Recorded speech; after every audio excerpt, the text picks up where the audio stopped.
আর দেশের মধ্যে কোনো একখান জিনিস বেশি চলিলি ইয়ার দাম বাড়ে যায়। মনে করো কোনো দোয়ানদারের মাঝে যদি দোয়ানদারি যদি উচ্চ যদি বেশি চলে ওরা আলাদা ভাবা হয়ে যায়। ঠিক তো দ্রুপ আই অনরা কথা কইতাম সাহায্যি আর চট্টলা চাকা স্পেস এসি বাঁচিবার কথা হচ্ছে গতকালিয়ে পরিচরিত অক্সিজেন আসম নর্মালি বাস ইয়াত গড়িয়ে যাতায়াত করি নর্মালি বাস বারো হয়ে মনে করেন 100 টাকা কালিয়া হঠাৎ গড়িয়ে খত যে কি 110 টাকা কিরে কোনো আগাম বার্তা তাছাড়া হঠাৎ করি তারা 110 টাকা বাড়তি বাড়ালর তাই কিরা কেয়ারে ভাই 110 টাকা হয়তো বাড়াইবে এবার 100 টাকা বাড়াইবে হয় না এটা 1.5 লই হচ্ছে আন্তার চেয়ে কত 1.5 দেখা শুরু করে দিয়ে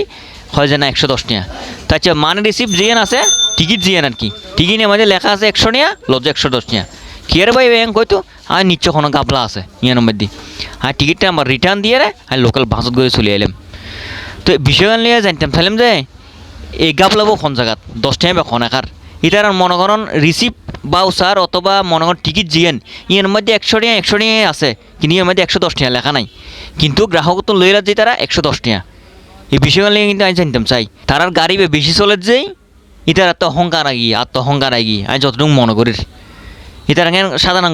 গ্রাহককে গাফিলতে শুরু করে দিই এটার ইচ্ছে মাইক কিন্তু বাড়ালো ফেলার এটার ইচ্ছে মাইক তারা বাড়ালইতেও চেষ্টা করে না যতটুকু বুঝির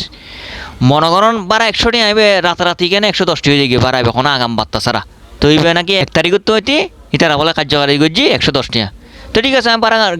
এই টিকিটটা রিটার্ন দিয়ে রে লোকাল বাসত করে চলেছি হ্যাঁ 110 টাকা ভাড়া দিতেন না